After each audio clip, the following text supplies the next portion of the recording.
Hi, I'm Wendy with Oumere, and today I'm going to discuss my most recent blog article that goes over whether or not hyaluronic acid fillers ever actually dissolve. So, one of the things that I think is really important about this subject is because it takes a claim that everyone has kind of been just accepting as fact, and we really don't know if it's fact or just an assumption masquerading as a fact.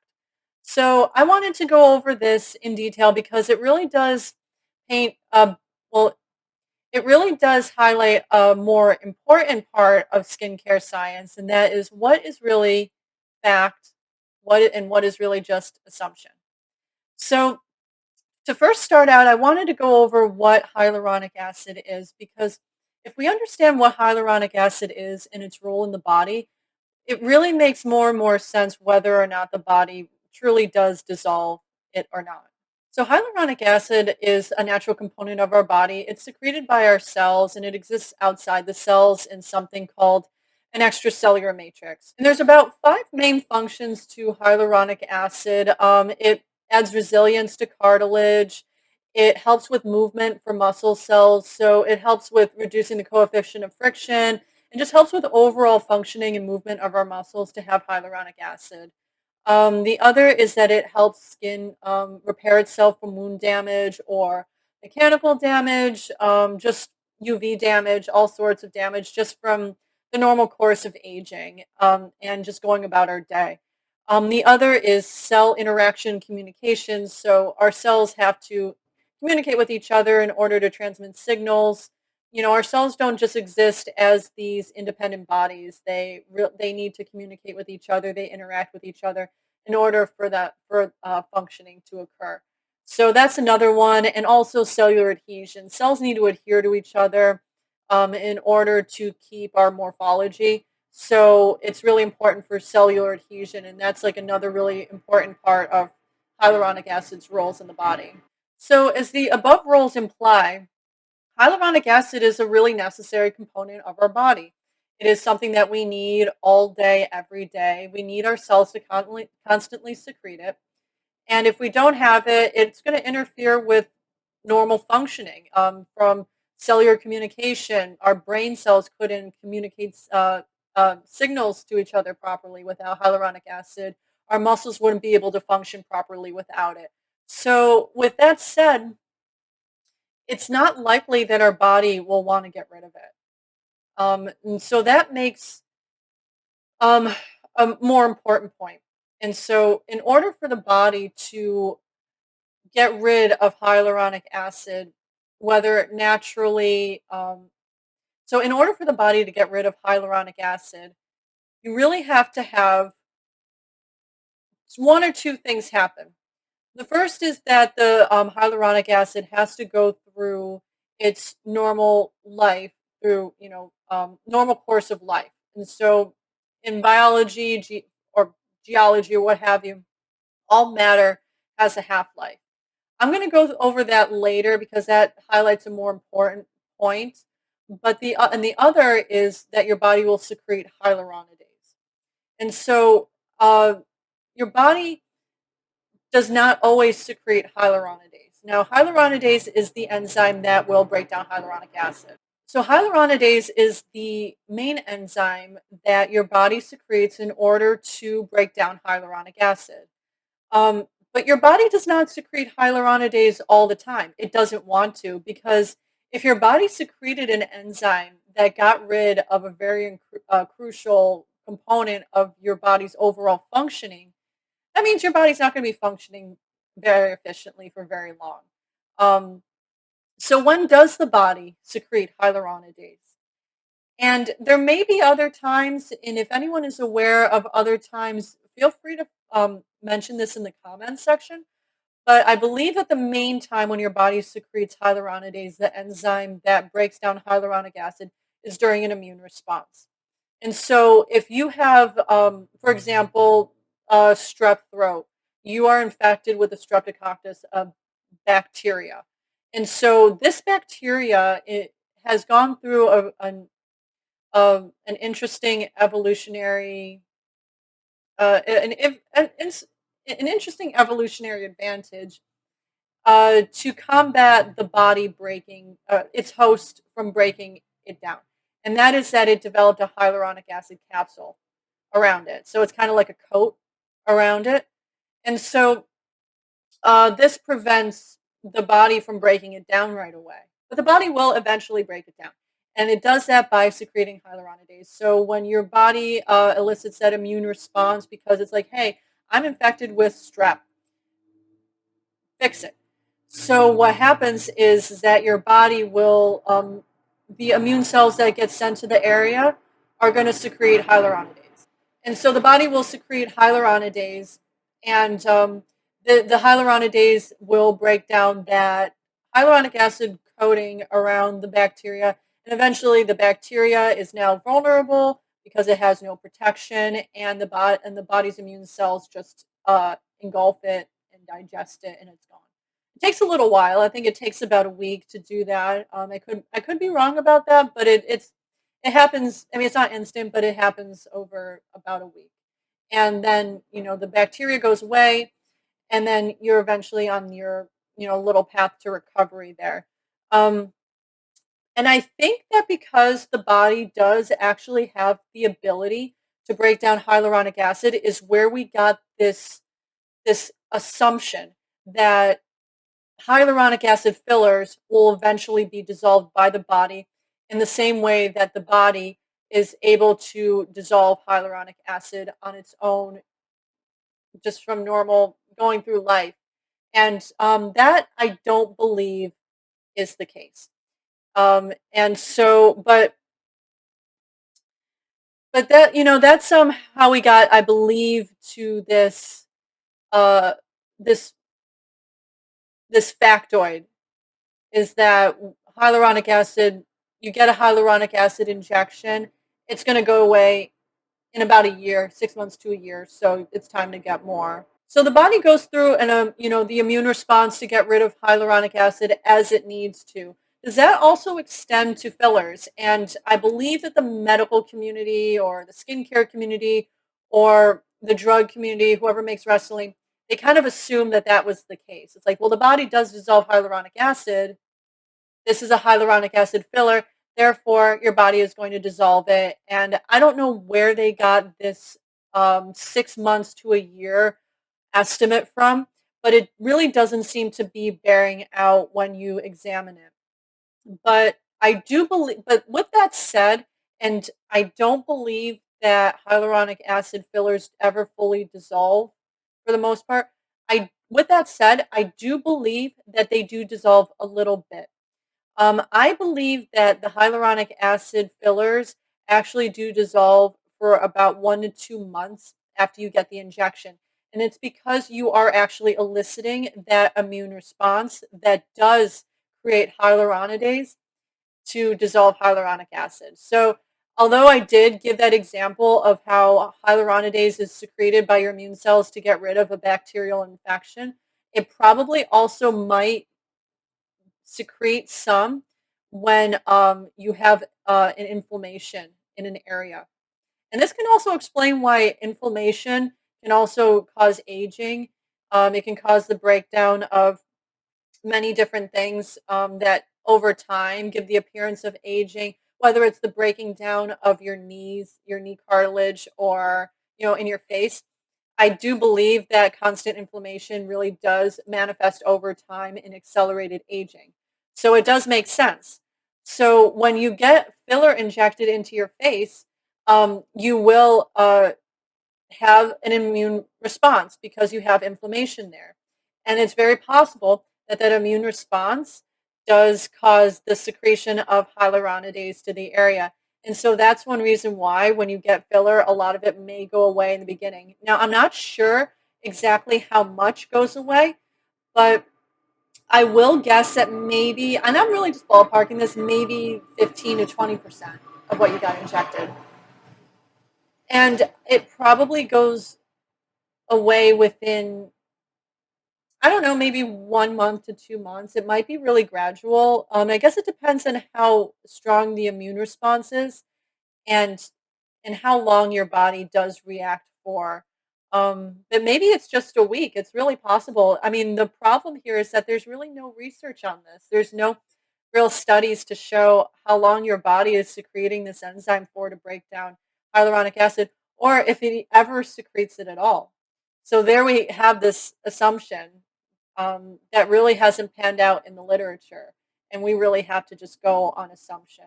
And so we don't know if that's true or not. I also believe that the location of the filler really plays a role in how much of it actually gets dissolved by the body. If your filler is in an area where there's a lot of blood vessels, a lot of blood flow, a lot of oxygen to the area, and you can get a more efficient immune response, I do believe that that filler maybe will dissolve faster than filler in an area where there is less blood flow. So that's another thing to consider. So it's probably likely that filler in certain parts, maybe around here, dissolve faster than filler here, or maybe filler in the lips dissolves faster than filler in the forehead. I'm not exactly sure about that, but it does make sense from a biological standpoint that areas with more blood flow, more circulation, will heal faster than areas that don't. And so, if you have a more efficient immune response in that area, you're probably going to see that the filler maybe dissolves a little bit more in that area. So, with that said, we can go on to who actually brought this topic to light. And that was, I'm not sure if he was the first person, but he was certainly the loudest. And that was a doctor um, who does videos on YouTube. And he had a very good video on how he noticed that his patients who were getting hyaluronic acid fillers by him, their fillers were not dissolving at a rate that he was expecting and in a rate that he was told by the medical community and possibly by the maybe by the drug companies that sold him these fillers. It wasn't at that level. In fact, he noticed that these fillers really weren't dissolving at all. And so, like any good scientist, he made an observation and then he created an experiment around that observation to answer some of his questions. His question was, does do hyaluronic acid fillers ever actually dissolve? And so he did MRI scans on his patients who had fillers up to a decade ago, and he found that the fillers were still there. So that tells us that at least in some patients, if not all of them, that hyaluronic acid fillers don't necessarily dissolve. So this was a really important finding because as I went through the literature as well, there was never really a specific study on this topic, but there were studies that had to look at other things, and they also found this. It was kind of an aside, and they found that fillers often exist in the body for an indefinite period of time. So it's an interesting finding that really we don't talk about very much. It's funny because fillers are so commonplace now. It's such a common cosmetic procedure, but the long-term research on this is seriously lacking. So, one thing that I wanted to go over is hyaluronic acid fillers and how they can be dissolved in the body naturally. I'm The other way that hyaluronic acid goes away in the body, because there's really nothing in our body that stays there forever. I mean, even like our skeleton changes every 7 years because bone cells um, change every 7 years. So it's it's one of those things where really who we are today right now is not who we were even 10 years ago or 7 years ago because our cells are constantly renewing. So even if our bone cells are renewing at a rate every 7 years, we have a new skeleton pretty much every 7 years. So how long does hyaluronic acid, once it's secreted by the cells, how long does it actually stay in the body? And that has to do with something called half-life. So a half-life is something that is true of all matter. It's a property of all matter, whether alive or not.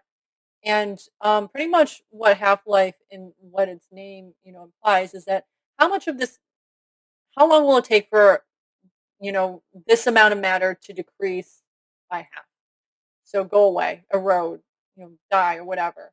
Um, so for like something like a rock, it's probably like millions of years. But for biology, it's very short, usually. So with hyaluronic acid, the half life is dependent on where it's located. Like kind of like what I was saying before about hyaluronic acid fillers may dissolve at a different rate depending on where they're injected. Hyaluronic acid has a life that is varied, it's dynamic based on where it is. So, for example, let's see here. Hyaluronic acid in the blood only has a half life of about 3 to 5 minutes. It's not going to be in there very long. But in the skin or in the cartilage, it's 1 to 3 weeks. So when we have hyaluronic acid that is naturally secreted by our skin, or by our skin cells for that matter, it's really only there for up to a month at the very most. Well, it's half life. So yeah, so about a month, maybe a little bit more. It kind of goes on this scale that kind of goes down like this, and it goes down a lot at first, and then it kind of levels off.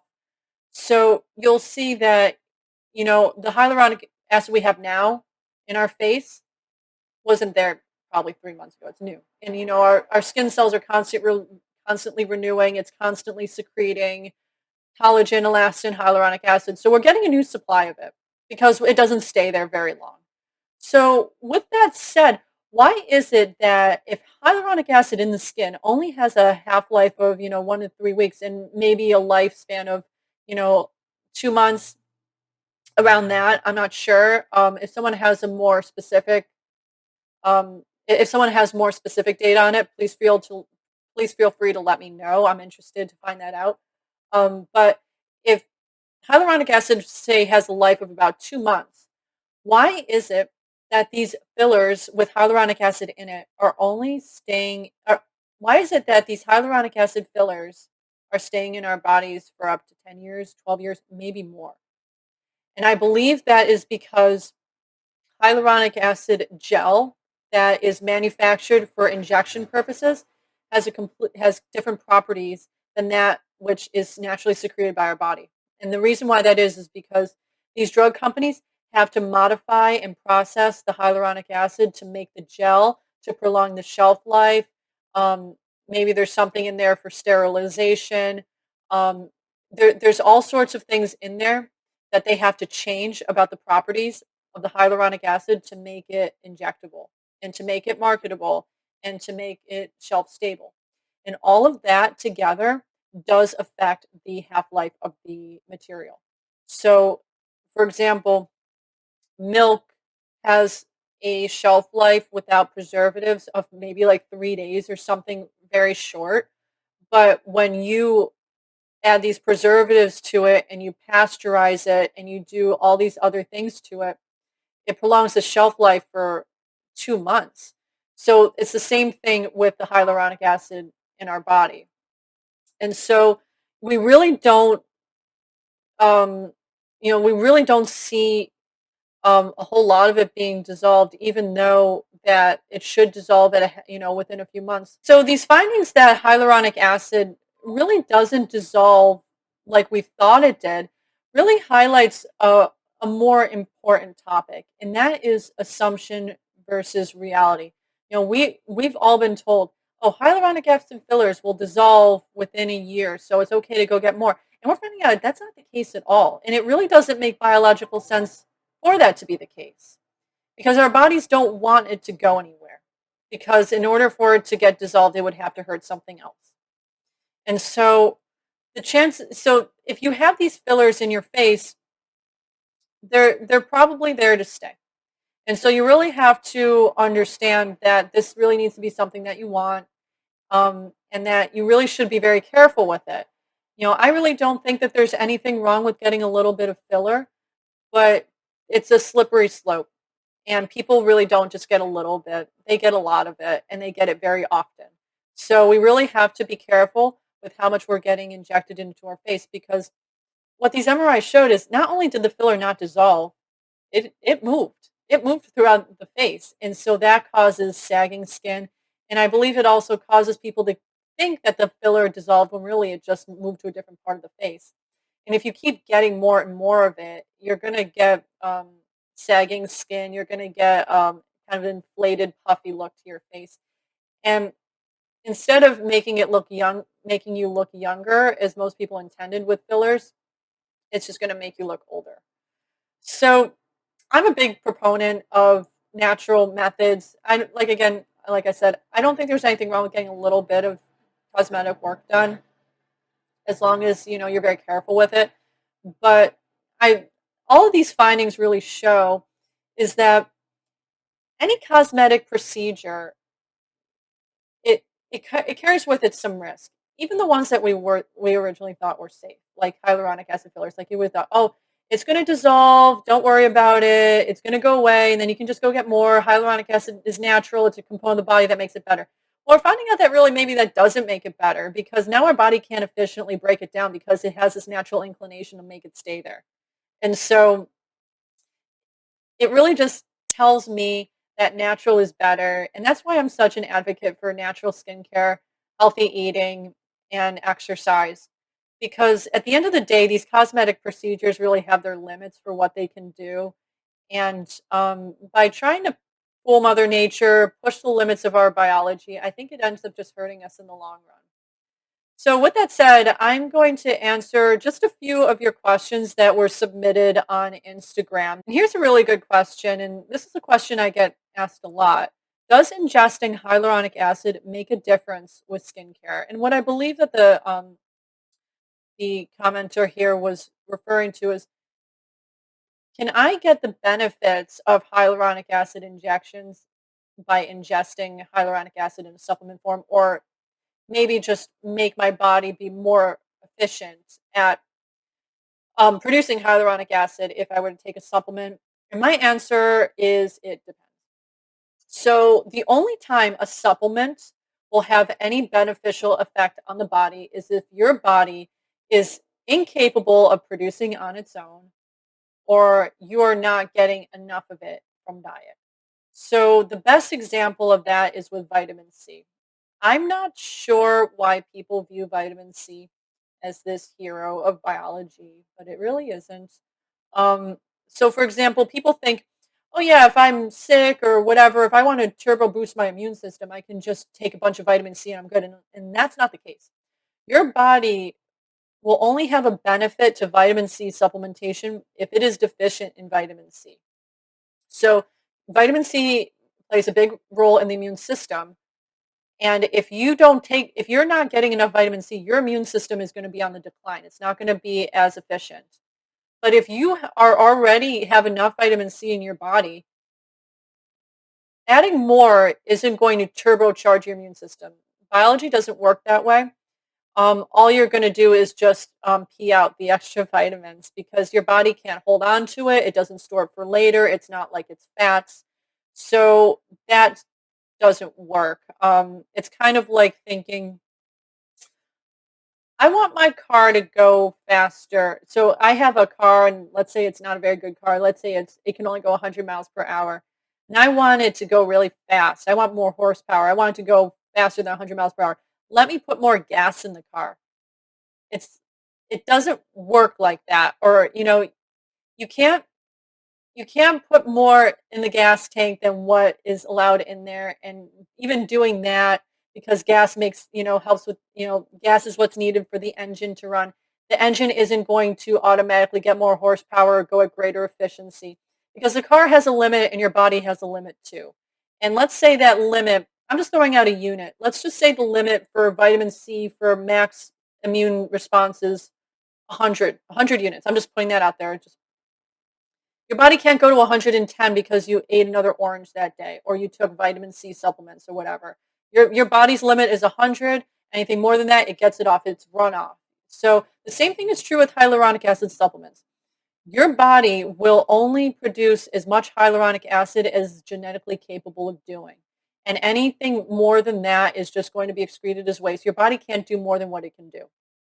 So if your body can only produce 100 units of hyaluronic acid in a day, and it already is, um, your body, no matter what you're taking, can't produce more. It won't produce more because it'll screw up everything in your body for it to produce more. Your body has a very specific regimen, it has a very specific system to how it's going to function. And by disrupting that system, by adding more units, more components, whatever else, it's going to screw it up. And so you don't want to do that. And just be thankful that your body can't go over the limits of what it has now. So I would just say if you want to take a supplement for hyaluronic acid, it should only be if you believe you are deficient. And usually the people who are deficient either have some sort of illness that prevents, them either from eating a full balanced diet, or their body has something going on where it can't make it efficiently. I don't know exactly what, but only do it if you think you're deficient. Like the only supplement I take is vitamin D. Um, And I guess if you have certain dietary restrictions, that might be okay too to take it. I don't think it's going to hurt you, so go ahead. But yeah, I wouldn't. To be honest, I think it's a waste of money to take hyaluronic supplements. So I wouldn't even waste your money on that. Okay, so here's another one. Is it okay to inject hyaluronic acid filler into the knee cartilage? And yes, I would say so, because this is a legitimate medical reason for needing hyaluronic acid into a specific area. It's not cosmetic, and so I see nothing wrong with this. I mean, ask your doctor. If your doctor thinks that this is a good thing to do, then yeah, go ahead, try it. It's probably okay. And if it turns out to be a problem, they can always inject hyaluronidase into the area to get rid of it. So that's always something to consider. And the final question that I'm going to answer today is it okay to inject fat into the area instead of hyaluronic acid? And I believe what the commenter here is getting at is that what a lot of people think is a better alternative is something that is permanent. So fat probably won't dissolve. And so they're wondering if something that is more permanent might be better than something that maybe dissolves a little bit and maybe moves around. But my answer to this would be no. And that's because if you're going to have something permanent injected, maybe it doesn't dissolve, but it sure does move, and it will move. And so it's going to move around your face. And I believe that that is going to have the same problems as people who get hyaluronic acid fillers experience. So what happens is people with hyaluronic acid fillers, they get at the injection and then it moves and then they think it dissolves. And so then they get more. And I believe that will be the same problem with the fat injections. But it also highlights or brings up another point is just I think either way, people are just going to keep getting more and more of it because these hyaluronic acid injections are a slippery slope. Because, and this is the common tale, is that you get women and men who say, "Oh, I just want fuller lips or whatever," and so they go and they get the injection, and then they go and get their cheeks, and then they go and get some filler in, around the eyebrows or whatever. And then eventually, before you know it, they look like a completely different person. And you wonder, why is that? And I think that it's a psychological thing because as we've come to find out, the fillers really aren't going anywhere. They're not dissolving. So why do people keep getting more and more? And I think it's the main one is, well, I think there's actually two reasons why. One is that you have this, one group of people who maybe they had really thin lips or something before and they weren't happy with it. So they get the filler and then they're so wowed by their appearance, like, oh my God, this is great. And then they get used to it and then they want that wow again. So they go and get cheeks and something else. And so they just kind of get addicted to needing to be wowed by their own appearance. And maybe they become unhappy with their appearance. And so they have to just keep doing things to just get that wow again so they can be happy with themselves. Or I believe that the other camp are people who once they get one thing, now they're unhappy with something else. And so it's like this slippery slope where it's like, "Oh, I got my lips done. Let me, um, let me get my cheeks done." And then what happens is that, you go from getting these injections to actually going to getting real surgery, like the buccal fat pad removal or the jaw shavings and the thread lifts and the brow lifts and the face lifts and everything else. And I don't know, it's just all these procedures. I mean, I feel like this filler thing is just really kind of a gateway drug to more intense cosmetic procedures. And so I really think that if we can maybe stay away from all of it's probably better. Um, like I said before, I don't think that there's anything wrong with a little bit of vanity and, just doing things to really, like who we are. A rhinoplasty, if you have a big nose, is fine, or 'cause it sits right in the middle of your face, or if you have, ears that stick out and you want to get them pinned back, okay. But when we get all these crazy procedures because we want to look the way Instagram is telling us to look, or some Kardashian is telling us how to look, I think we have a real problem. And the real problem is that none of those people in on Instagram really look like that. They have very distorted faces. They have pillow faces.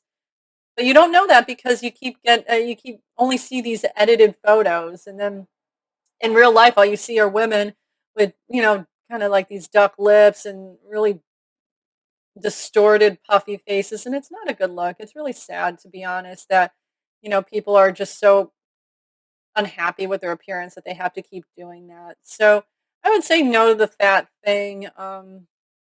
You know, I, I think a little bit of filler is okay if it's done moderately, and you really just kind of go and get more when you need to, maybe every few years, to just fill out a little bit of symmetry. But you got to be really careful with it. And I really do think we're better off as a society without these procedures at all, to be honest. But that's just my take on it. I do think natural is better, less is more.